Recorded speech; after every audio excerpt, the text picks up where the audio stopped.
Hi everyone, it's Sandra here, and I just wanted to do a quick little share with you. Um, I did some organizing and some straightening of my craft desk, and um, first of all, as you'll notice, I have a new little backdrop here. This is a new piece of vinyl fabric that I found at Hobby Lobby. I think this is going to help lighten up my work area. Might help be able for you guys to see a little better, because my other piece was quite dark, and it was actually a fall themed piece of vinyl that I had there. But anyways, so I got that.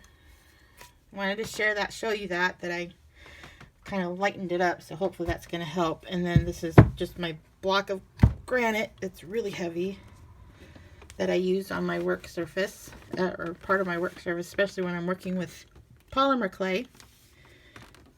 And it's nice smooth surface,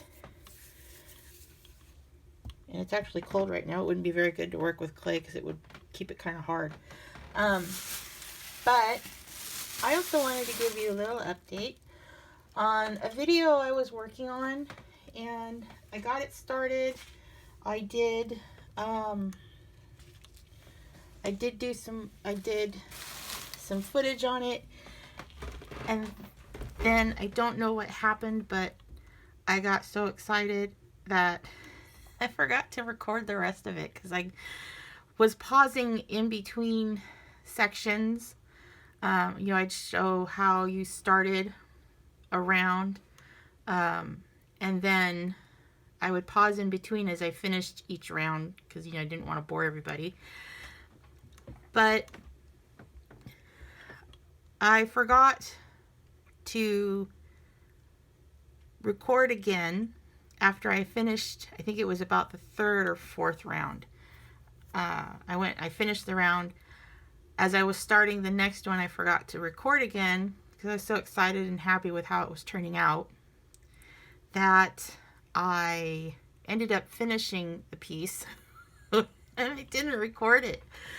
So I think I might have to scrap that one. I don't know yet.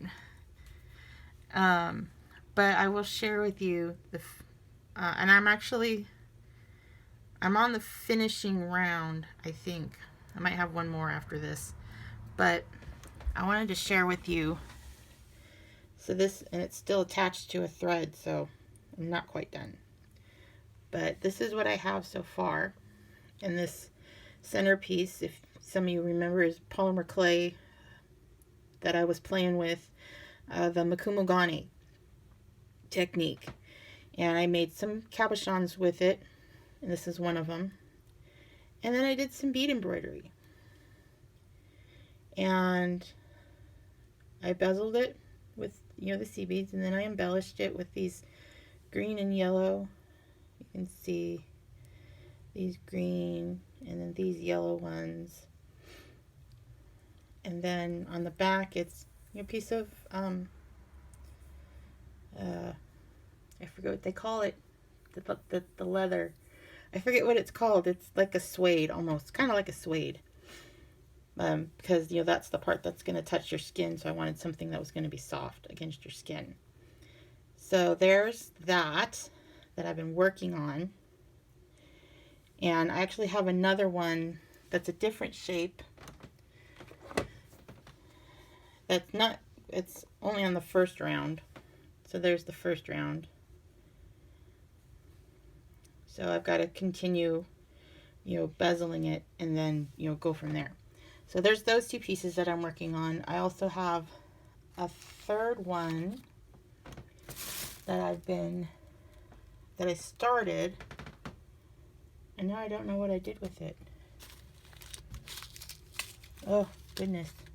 But it was a purple one, too. It was a purple one. Oh, this guy.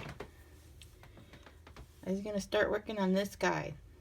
So, and I've got my beads all picked out.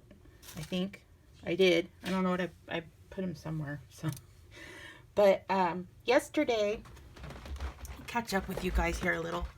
Yesterday, I went down to San Diego, and I had an appointment at a Behavioral Outpatient Center. I think that's what it's called. Something like that. Basically, it's an intensive program that for people with anxiety and depression and bipolar or those types of mental health issues. Schizophrenia was another one. Schizoaffective disorder, and the program they put you through to help you get better, or at least to cope with it. It doesn't go away. It's some days it's there, kind of, lurking around in the background. Other days it's, on vacation somewhere and, you feel okay. But it's a struggle day to day, and I've been dealing with this pretty much all of my life. So I went to this place and I had an assessment done, and I get a start next week, Friday. And it's 3 days a week. I believe they told me it was like a Monday, Wednesday, and a Friday in the beginning. So like the first 2 weeks, it's 3 times a week. And then depending on your progress, they'll drop it down to twice a week, and eventually once a week, and they kind of wean you off of it. So I start that next Friday. I'm really nervous about it, but I think in the long run it's going to help me. So I will keep you guys posted on my progress, and unprogress. I don't know what the opposite of progress would be. Regress. Whichever way I go, well, I'll keep you guys updated. And then I also have another appointment on the 14th because I was diagnosed with an overactive thyroid. So I'm going to see an endocrinologist for that. I think that's about on the 14th of March. I think I'd have to look at my calendar. So I'll keep you guys updated on that. And the last thing I want to share with you before I go, because I want to go play, I got some new stuff because yesterday was a really scary thing for me to do by myself. And I did it, and I lived to tell the tale, which, in my mind, sometimes, I start thinking of the worst things that can happen, and, it may be committed, and, I don't think I'm quite that bad. But anyways, so I treated myself for doing that and getting through it pretty unscathed. I don't know. I don't know what you want to call it. But I got through it. So I decided I would treat myself, and I went to another one of my favorite bead shops in San Diego County. And this one was located in Vista, which was pretty much, down the street and around the corner from where I used to live. And it's called the Indian Store. And they have a lot of, like, one half of the store is like all Native American type things. And then the other half of the store is beads and gemstones, and just, oh my gosh, it's like overwhelming. And it's a pretty good sized store. And even the Native American side, because I do have Cherokee blood in my ancestry. The Native American side of it is really fascinating too, and it's such a neat store, and I love it. But I went to the bead store side, the bead side, and I got some new beads for another project that I'm working on. And I don't have the piece with me right now, but it's a piece of bead embroidery that I got. I finally got me one of these. I've been itching and dying to get me one of those, and it's used to scoop your beads up, especially when you're working with the seed beads. So what my project is, I'm working on a a chain, not a chain, but like a rope for a necklace to go with another pendant that I did. And I think that, yeah, actually, you know what? I have a video on it, and it's the one that I worked with. It's a turquoise color. It's called Magnesite. And I did a pendant, and now I want to do the chain or the rope. So I got these silver colored seed beads, and these are silver lined crystal, and these are 10-0 size, 10 seed beads. And I also found this color of the turquoise, and they're size 10-0. And this little like hank, small hank, was $1.75, and you know, these were $2.50. Then I also found some Toho beads, and this is called, these are hex seed beads, so they've got sides on them, hexagon shaped. This is a pearl rainbow, opal pearl rainbow, sorry. So there's those, and they're really cool looking. And these would be perfect for doing, oh shoot, right angle weave. Think of the term. Any of the right angle weaves, the prismatic right angle, cubic right angle, and I think there's one other. I can't think of what it's called. So I got the white. I also got this really fabulous looking purple color. I know some of you purple fans out there are just gonna flip when you, because it is just metallic and shiny and purple. Favorite color, and it's called Purple Luster. Oh wait, sorry, metallic purple luster. And these are 11-0. These are like 11-0 seed beads.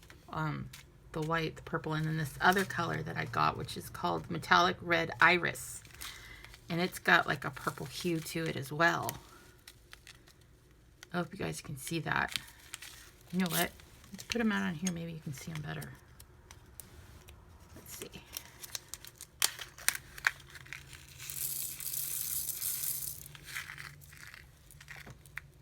That help? Look at those. Get my hand out of the way. Look at those colors. Iridescence, and there, you know, depending on how the light hits it, there's reds and greens and like a plum color. It's really pretty. Oh, I missed one. Okay, here, I'll pour these guys out too. I do the white, but I don't think you'll be able to see it against the white background.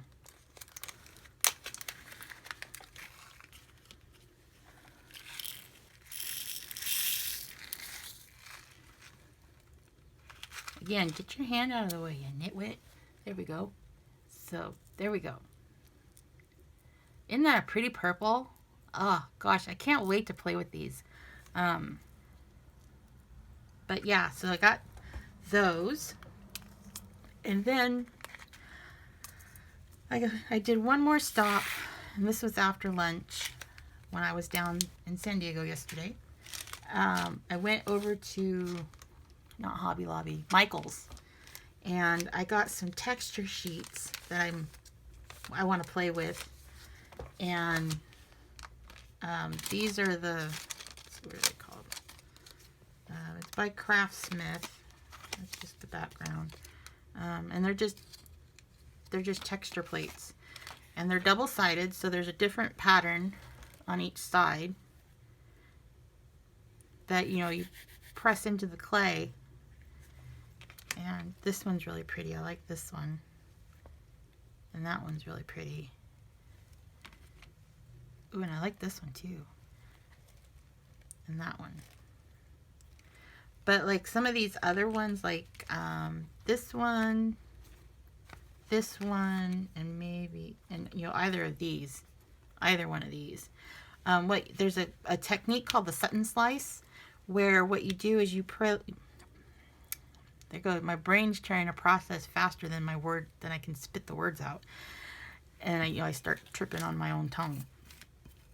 What you do is you take, let's see, let's do a different one. Let's do this one. This one. You take like pieces of clay and you press them into these grooves until it's, you know, whatever, you don't have to do the whole thing, like you do a section of it until it's like all covered and it's all flat. Then you take another color of clay and you lay it over, and you know, you kind of roll on it and you get those clays to adhere together, and then as you peel it apart you have that impression in the first color, and it's a really cool effect. Maybe there's tons of videos on YouTube about it, but maybe I'll do one and show you how mine turns out, and we'll go for, and you know, like you can see, because it's hard to explain, but and it's easier if you see it being done, but it is a really cool effect. So we'll do that. So that was my trip, and that was my little, you know, good for you, Sandra. You did it. Little shopping, I can't say shopping spree because I really didn't get that much, but you know, that little treat, it was a little treat. So yeah, that's what I've been doing. So today I'm gonna finish up this guy. I'm gonna pull my beadboard over here and get this out of the way. I really liking my new background because it does brighten it up. But you see, I have a mess. These are all the beads I had out, you know, not knowing if I was going to use them or not. I ended up not using those, and I ended up not using those, and or those. These are for the other piece I'm doing for this guy, as are those. So I ended up using these ones in this piece, and I'll probably use them in this piece, and I may. This one's going to be a challenge.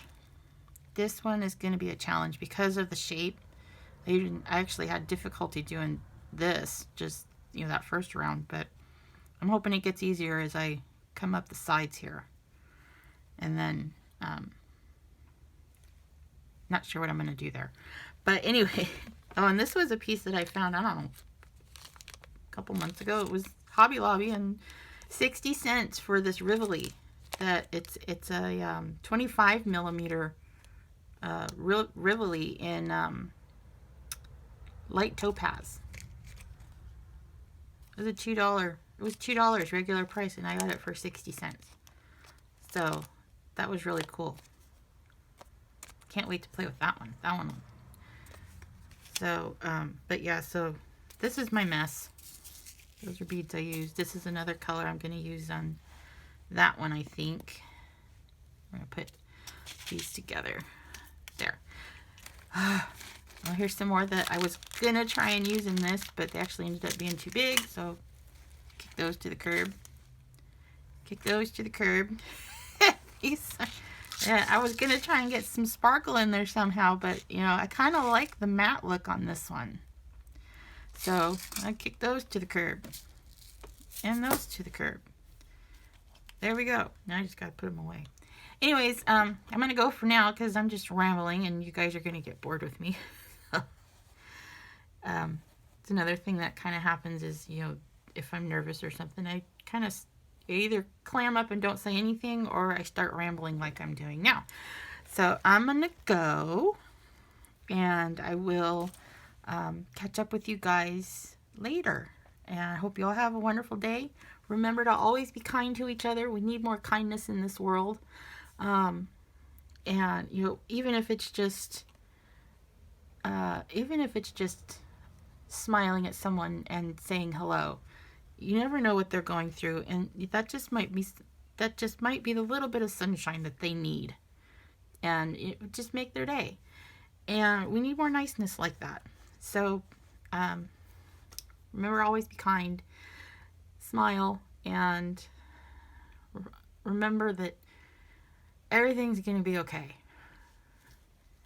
It is, you know, I'm not going to get into it because I'll just keep going. Anyway, so I hope you all have a wonderful day. Love you guys. Big hugs all around. And I will catch you next time. Bye, everybody.